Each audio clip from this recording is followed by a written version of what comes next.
Entonces, estas óperas lo que hacen más que todo es imitar la estética italiana. ¿Por qué? Porque, como les decía, las compañías que venían a Bogotá eran compañías italianas. Todo lo cantaban en italiano, por eso es que el libreto es bilingüe, porque si, por más que el libreto fue escrito en español, lo cantaron en italiano. Y la gente solo tenía en el oído música italiana, entonces por eso este compositor cuando hace óperas colombianas eh, imita un poco el estilo italiano. Bueno, obviamente es importante ver el contexto en el que se dan estas óperas, contexto histórico en Colombia, y eso me permite bajar acá, que son años muy importantes durante los cuales se está buscando una definición de qué es ser colombiano.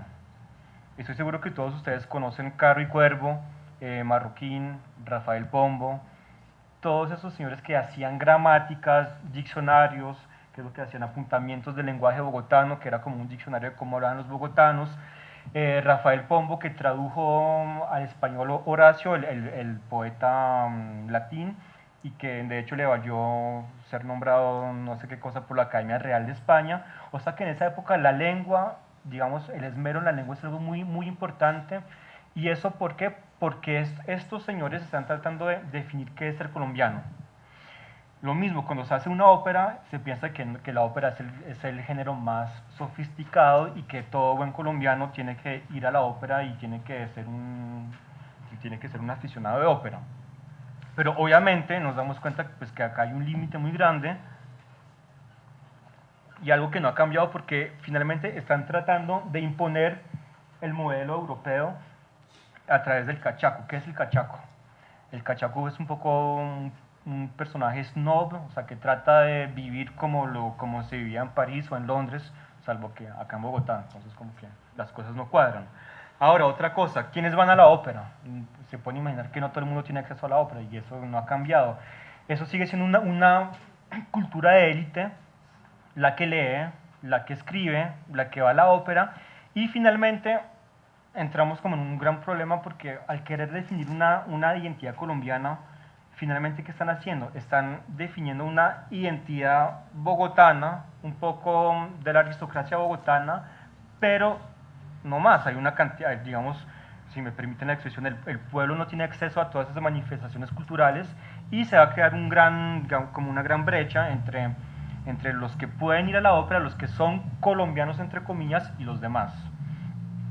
Bueno, obviamente son temas apasionantes que además, si ustedes miran un poco hacia atrás, si recordamos la comisión coreográfica, ¿de qué año es la comisión coreográfica? ¿No? 1845, 50, 51, pues se da en varias tandas. ¿Y cuál es el objetivo de esa comisión coreográfica?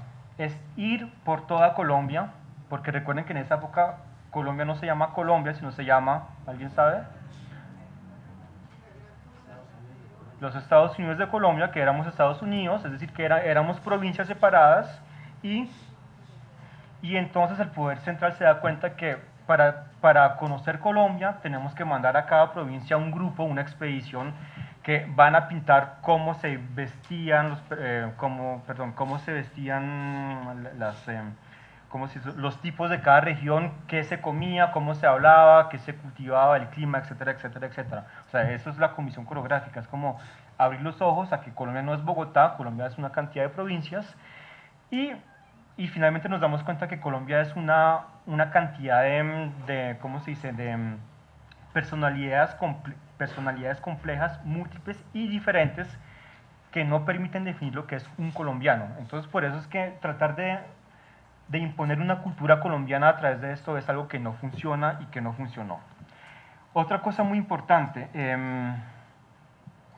es el tema de civilización y barbarie. Durante todo ese siglo XIX, los colombianos somos salvajes, somos bárbaros, somos casi que animales, así es que lo dicen en esta época, y obviamente existe el ideal civilizado, que es lo que se da en Europa. Entonces, una vez más, toda esta clase de personas que escriben, que tienen acceso al poder, van a tratar de imponer una serie de normas que hace que cuando uno asiste al teatro, a la ópera, cuando uno va a tal reunión, a tal cosa, uno está empapándose de civilización y deja de ser un bárbaro. Obviamente, bárbaro tiene dos connotaciones en esta época. Primero, se llama de la barbarie de la época colonial, porque pues la sociedad colonial era una sociedad muy bárbara, bueno, no era bárbara, pero era una sociedad muy más exclusiva, hasta que excluía. Eh, Era una sociedad fanática en donde, digamos, el peso de la iglesia era muy fuerte y refrenaba muchas cosas. Y hacia los años 1840 pasamos de un gobierno conservador a un gobierno liberal. Y eso es muy importante porque los liberales que quieren ante todo es esto, progreso. Progreso en la ciencia, en las letras, en la cultura, en todas partes.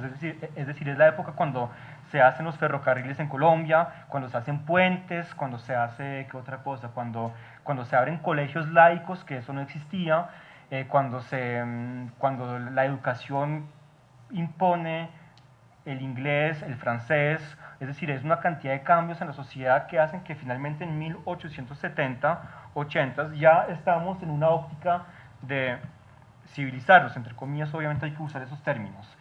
Y la ópera, pues obviamente va a influir, digamos, en esa dinámica de civilización. ¿Por qué? Porque es imitar lo que se hace en otros países.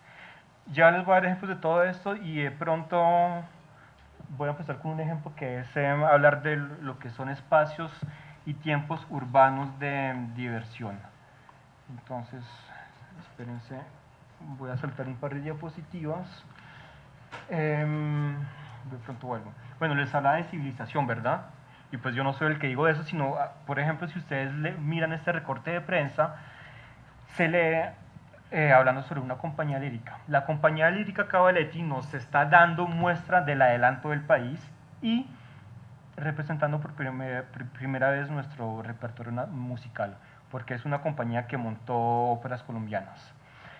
Y claro, este término que aparece más adelante es muy importante, ¿no? Porque es como, finalmente, la ópera sirve de termómetro porque van a ver quiénes asisten a la ópera y qué tan civilizados estamos en esa época.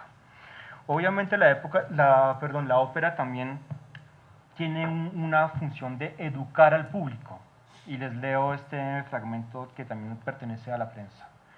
Las señoritas que se educan en la música no pueden tener una escuela más eficaz que el teatro. Oír con atención una ópera es mucho mejor para ellas que 25 lecciones recibidas en la sala de su casa. No dejemos caer la ópera. Es el entretenimiento más noble y más culto que ha ideado la inteligencia humana. Bueno, acá aparecen cosas muy interesantes. Primero que todo, que las lecciones de música se reciben ¿en dónde? En la casa, porque escuelas de música no existen en esta época. O sea que la música es algo de aficionados y el término de músico, de un profesional, no existe. O sea, todos los que hacen música son, hagan de cuenta, personas que por la tarde, por la noche se reúnen como aficionados a hacer música, pero no existe el estatus de músico profesional. Y obviamente eso es muy importante porque es que las señoritas es un tema muy delicado en la época porque las óperas, muchas veces las óperas son temas tabúes que sin embargo se presentan, es decir, sin entrar en detalles, muchas veces hay crímenes, hay amor, ¿cómo se llama eso? Amor pasional, hay incesto, hay una cantidad de cosas pues, que son muy mal vistas, que la censura no permite que se dé, y sin embargo en la ópera se dan porque la ópera no se puede censurar. Entonces muchas veces las señoritas no iban a la ópera porque pues no los dejaban ir y eso hace que no había público en las óperas. Por eso ese tipo de artículos que insta a la gente a ir a la ópera. Pero bueno, para volver a este tema, digamos, del tiempo y el espacio de Bogotá, obviamente hoy en día tenemos televisión, tenemos internet, tenemos radio, tenemos luz eléctrica, entonces como que no nos damos cuenta cómo puede ser un mundo en el que no hay luz eléctrica, en el que cuando el sol se acuesta a las 6 de la noche se acuesta y todo se acaba. Y sin embargo, pues así ha sido la humanidad durante decenas de miles de años. En 1828 a principios del siglo XIX, este señor Lemoine era el embajador de Francia acá en Colombia. Y él escribe, obviamente que lo escribe mucho más tarde, pero es recordando cuando fue acá embajador, escribe lo siguiente. Al caer la noche, la vía exterior seguía igual de aburrida que durante el día. O sea que el día también era aburridísimo según él. En una ciudad en donde no había ningún restaurante, ningún café, ni otro lugar de recreación pública que pudiera atraer gente, como en nuestras grandes ciudades europeas, y pues habla de alguien que vive en París. Entonces, bueno, eso ya nos da como una primera idea de lo que era Bogotá. Pues Bogotá era una aldea, ¿verdad? O sea, por más que era la capital de Colombia, tenía una vida muy aldeana, no había teatros, estas compañías venían muy de vez en cuando y pues acá en esta época todavía no habían llegado. O sea que, si quiero resumir eso en una palabra, en Bogotá nos aburríamos día y noche, no había nada que hacer. Y por eso es que las tertulias eran tan importantes, ¿verdad? Porque era la única manera de reunir gente en las casas, tomar café, bailar un poco, tocar música, leer libros. Hagan de cuenta, es la telenovela de hoy en día, versión siglo XIX.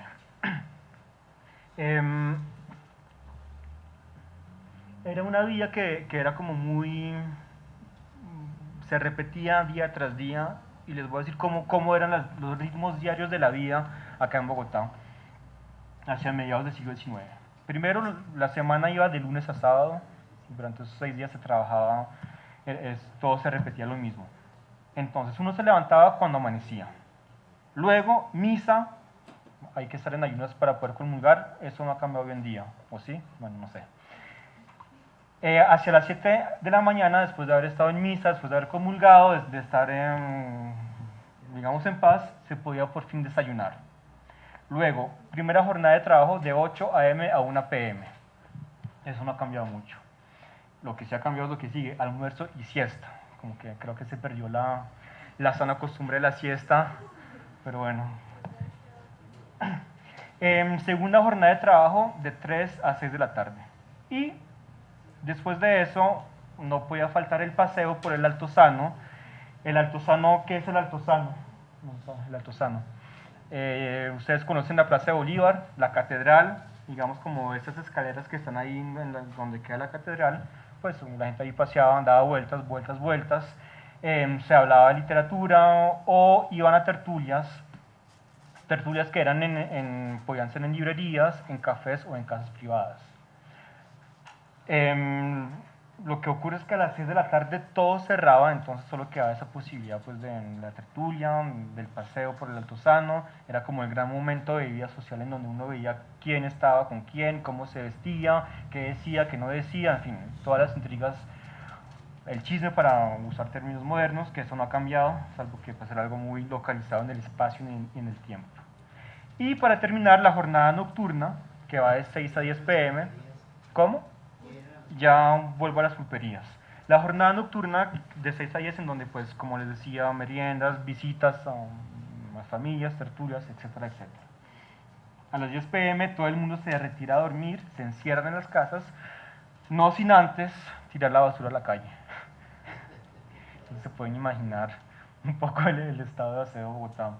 De hecho, dicen que cuando no llovía, Bogotá era un basurero, porque como Bogotá es así, pues cuando llueve la lluvia hace que todo, la lluvia limpiaba la ciudad, ¿verdad?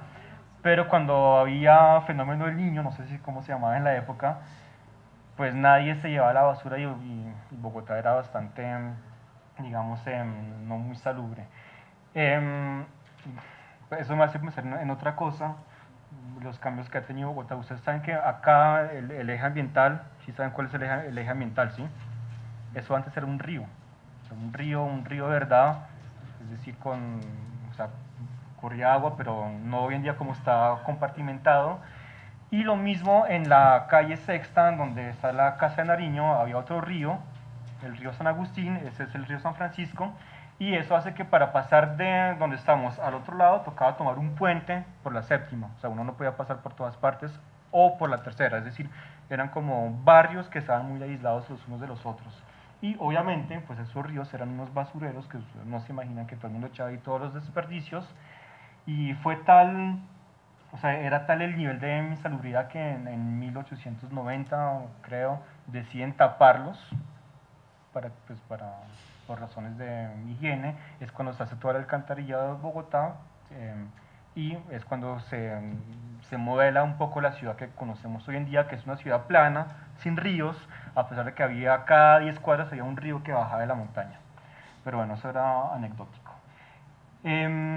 Bueno, ¿qué son las pulperías? Ya voy a eso. Primero, actividades nocturnas podía hacer esto. Serenadas que se le daban a la persona amada, a la persona querida, etcétera, etcétera. Lo que me llama la atención de esto es, de esta imagen, esto y esto. Bueno, más que todo esto, ¿qué instrumento es este? Es un tiple, ¿verdad?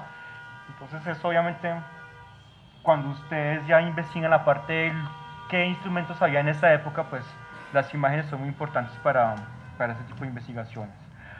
Bueno, ¿qué son las pulperías? Las pulperías eran las tabernas, los lugares de mala muerte en donde se reunían las personas a tomar chicha. Hoy en día, creo que en la calle 10ª con segunda, acá nomás, está el aviso de una, o sea, volvieron a recuperar el aviso, el afiche, bueno, no es un afiche, está sobre la pared el aviso de una pulpería, y era el lugar, hagan de cuenta, de perdición de la época, en donde pues, se hacía de todo, ¿no? Uno hoy en día dice que hacen de todo, pues hacían de todo. Obviamente pues esta litografía es un poquito más estilizada, están bailando un bambuco, una vez más pueden ver, perdón, una vez más, acá está la diapositiva de esta pulpería. Pueden ver, según los atuendos de la gente, que es más bien un sector popular que va a esos lugares. Los músicos, una vez más vemos tiples, pandereta. Y pues bueno, esas imágenes como que nos dan un poco una idea de cómo cómo se puede uno divertir en esa Bogotá que era tan aburrida según cuentan las crónicas. No, perdón, ¿qué pasó? Me faltó otra imagen, bueno, no importa. Bueno, entonces obviamente pues en ese contexto una ciudad un poco aburrida, no hay que hacer, se pueden imaginar que cuando la ópera llega a Bogotá es todo un evento muy importante. Y van a ser espectáculos que van a desvelar a los bogotanos, que van a causar sensación. Obviamente hay una cosa muy importante que lo salté, pero como veo que tengo tiempo, son todas las consideraciones de género. Como les decía, es una sociedad un poco recatada, en donde pues, es mal visto que las mujeres vayan al teatro. Y bueno, en las óperas, digamos, el personaje principal por lo general es una diva, una primadona, se dice en italiano, es una cantante. Son italianos, ¿verdad? O sea, pues que es como con rasgos europeos, en esta época era algo mucho más raro de ver acá en Bogotá, mucho más exótico, y se pueden imaginar que ir a la ópera, pues uno también iba para ver mujeres bonitas sobre la escena, mujeres monas que no había en la época, blancas, europeas. Entonces como que está toda esa parte, no sé, de un erotismo extraño que se mezclaba lo que era la función de la ópera. Pero muy importante, ya les leo esto, es que finalmente en la ópera hay dos escenarios, ¿verdad? Está el escenario, o sea, lo que uno ve sobre las tablas, la función de la ópera, pero está toda la parte social, todo el público, que es un segundo escenario, y yo creo que a veces es mucho más importante ese escenario que lo que está pasando allá. Porque finalmente si ustedes van 5 veces a la misma ópera, qué aburrición, ¿no? Como que la misma música, lo mismo, uno ya se la sabe. Pero en cambio uno como que con ¿cómo se llama? Con ¿cómo se llama eso? El binóculo, uno mira quién está allá, qué Pepita está acá, quién miren cómo se vistió, no sé quién. Entonces, claro, se convierte en todo como un teatro social, y uno puede leer ese tipo de comentarios en la prensa. Leo el primero. Las pupilas azules, color del cielo, girando en órbitas primorosas, y los ojos negros, esparciendo rayos de amor y esperanza, mezclaban su luz y realzaban con ella la lumbre de las lámparas pendientes a trechos en el recinto. Dios mío, qué compliqué. ¿Sí entienden de qué se trata o no? Está un poco complicado. Partamos de acá. ¿Dónde estoy? Acá. la lumbre de las lámparas. O sea, en el teatro hay lámparas que iluminan el teatro, ¿verdad? Estamos hablando de la luz de esas lámparas que son las que iluminan el teatro. Pero el autor que dice que a esa luz de las lámparas se mezclan las miradas de los ojos azules, los ojos negros esparciendo rayos de amor, y es un poco una manera de decir pues que todas las niñas más bonitas de Bogotá estaban en el público, estaban mirando la ópera, y que finalmente el pobre público no sabe si mirar la ópera o mirar las damas que están en el palco. Entonces como que se crea un doble escenario muy interesante. Y una vez más, porque tenemos que pues, pensar en el contexto de la época, uno no podía mirar de frente a una mujer así nomás como se hace hoy en día, las cosas han cambiado, ¿verdad? O sea, ya todo una norma social. No sé si ustedes conocen ¿cómo se llama? Las urbanidades, los manuales de urbanidad. ¿Han escuchado hablar de eso?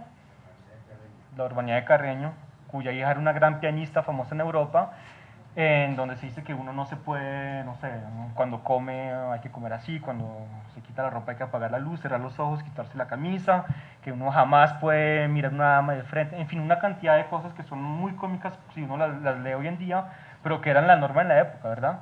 Entonces, obviamente, ustedes estar en el teatro y ver una cantidad de señoritas alrededor era como que, wow, algo totalmente diferente. Les leo la segunda cita. Profusión de luces, las lámparas, lujo de decoraciones en el teatro, grandes aparatos escénicos, nada de eso faltó anoche. Debemos agregar que la belleza femenina tuvo también sus dignas representantes que sirvieron de ornato y complemento a la función. Entonces, bueno, obviamente hoy en día pues, existe lo que se llama los estudios de género. De pronto cuando estén en universidad les van a hablar de eso, ¿dónde están? Y este tipo de comentarios hoy en día sería inadmisible, ¿verdad? ¿Por qué? Porque finalmente se está diciendo que las mujeres son un poco como un objeto que hace que el teatro se vea aún más bonito. Tenemos que pensar que todo eso lo escribían hombres, es un punto de vista androcentrista, hombre centrista, es una visión de los hombres, y pues obviamente por eso es que se permiten este lenguaje, y pues también son cosas de la época. Bueno, como se pueden dar cuenta, la ópera no solo son tres personas cantando con una orquesta, no, la ópera implicaba muchas más cosas, y creo que es muy importante tener en cuenta que en una sociedad tan aislada como era Bogotá en esta época, porque estamos a 2.600 metros por la montaña que les contaba, el Magdalena, todo eso, tener acceso a la ópera era como tener acceso a lo más moderno que se hacía en Europa en esa época. Eran espectáculos de verdad muy, muy novedosos para la época. Hagan de cuenta, es Madonna que viene en la próxima semana, era eso.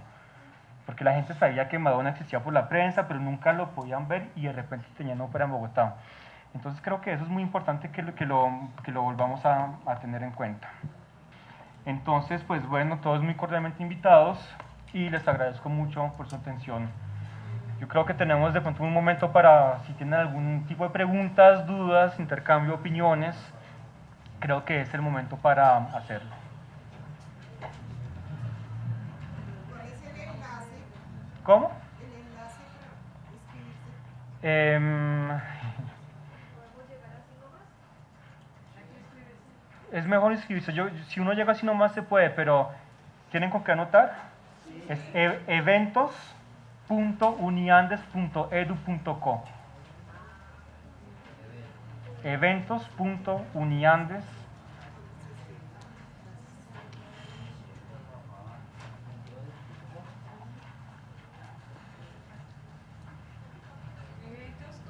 Es entrada libre, así que no hay ningún costo.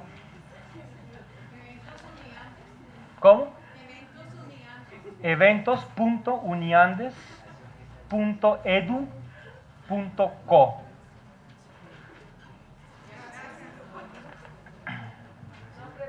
Sí, ya hay una atrás. Buenas tardes. Buenas tardes. Pues yo he visto que en varios teatros de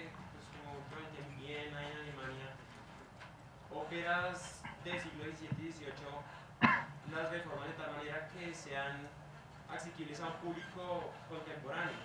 ¿Eso es lo que están haciendo con esta o va a ser totalmente original? Sí, no, creo que es muy importante para ese montaje como que mezclar tradición con algo mucho más moderno, ¿no?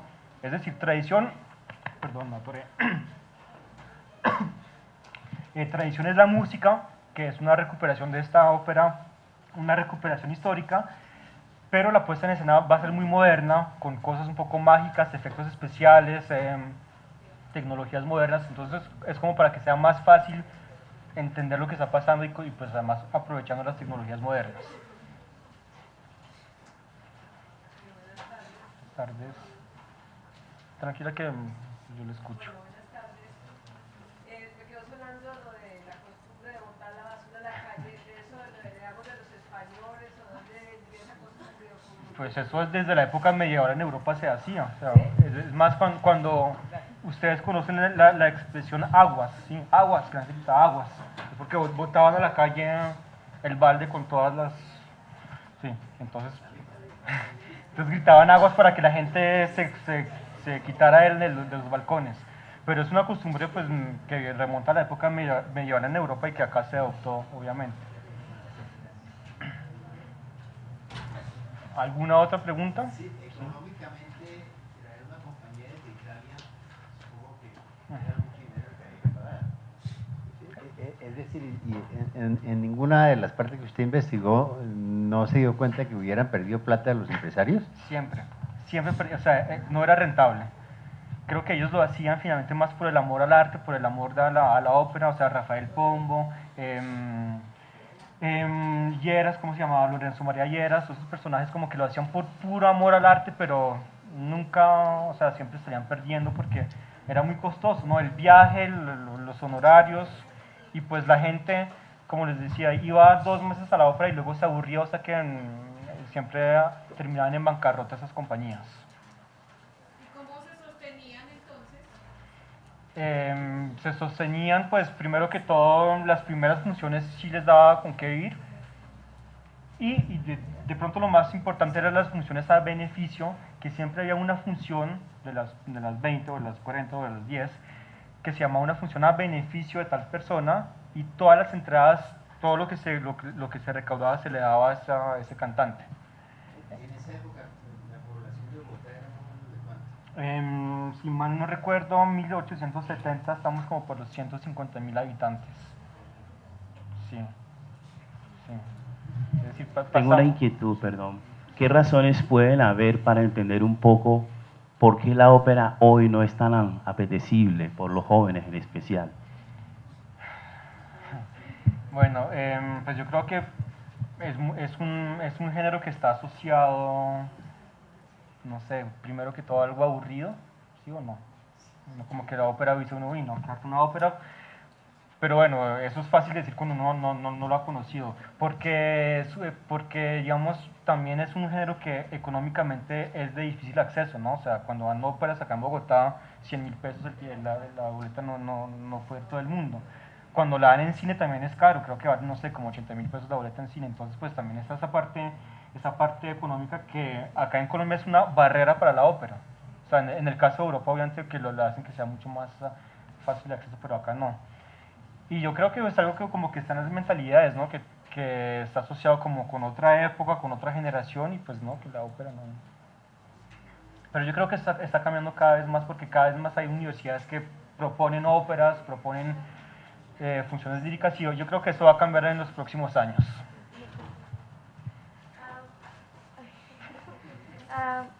¿Cuáles fueron los primeros países latinoamericanos en obtener ópera? O sea, ¿o fue Colombia? No, los primeros son los que cuyas capitales quedan en la costa. En La Habana, en Cuba, porque todos los barcos llegaban a La Habana, a Cuba, luego a México, y luego se repartían por todas partes.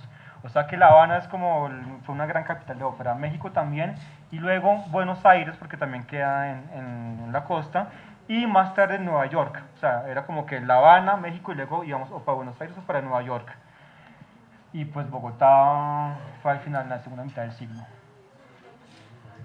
Continuando con la pregunta que hacía la compañera aquí, quisiera saber cuáles son las principales ciudades en las que aún se trabaja ópera como con las visiones académicas. ¿En el mundo o en América del En Sur? Colombia. En Colombia. Pues yo creo que es algo bastante reciente. Es decir, acá en Bogotá cada vez hay más universidades que tienen como, no sé, ¿cómo se dice?, cátedra de canto, que montan proyectos pequeños escénicos cada vez más ambiciosos. Por ejemplo, acaba de pasar el Festival de Ópera al Parque, en el que sé que se estrenaron varias óperas de compositores colombianos o cortas. Y pues la verdad es que fuera de Bogotá, pues en Medellín también hay como digamos, una academia que está muy activa en cuanto a la parte vocal, pero ellos no montan óperas todavía.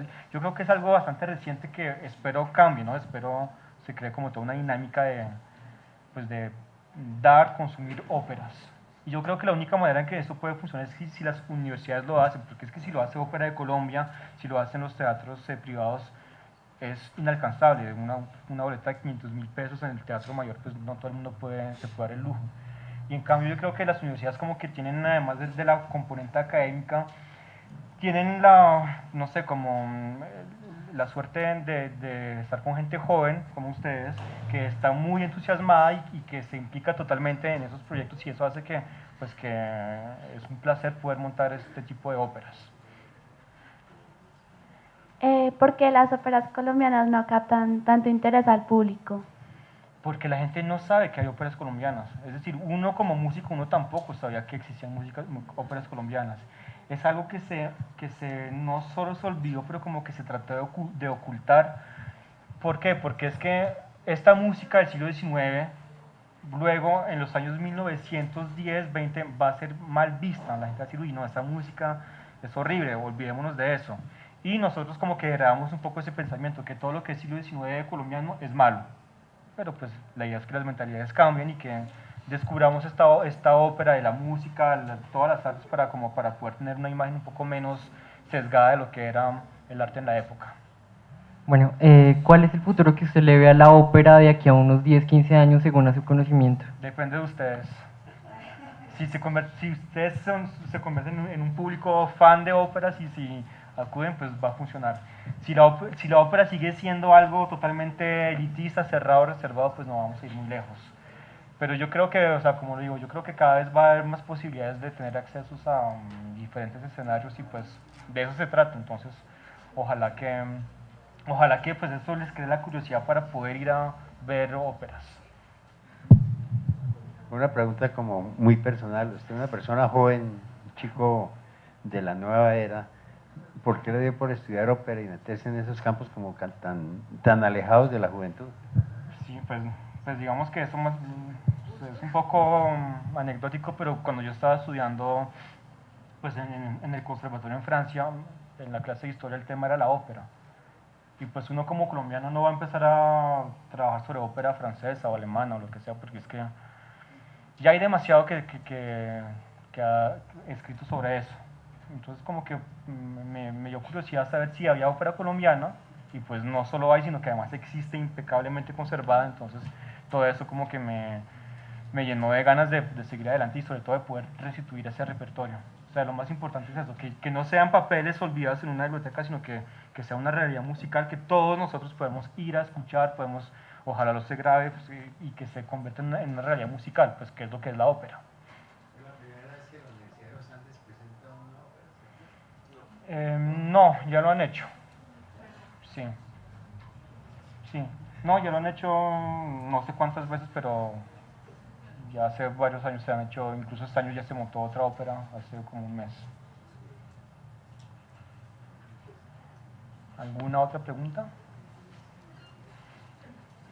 Bueno, entonces les agradezco mucho su atención. Muchas gracias.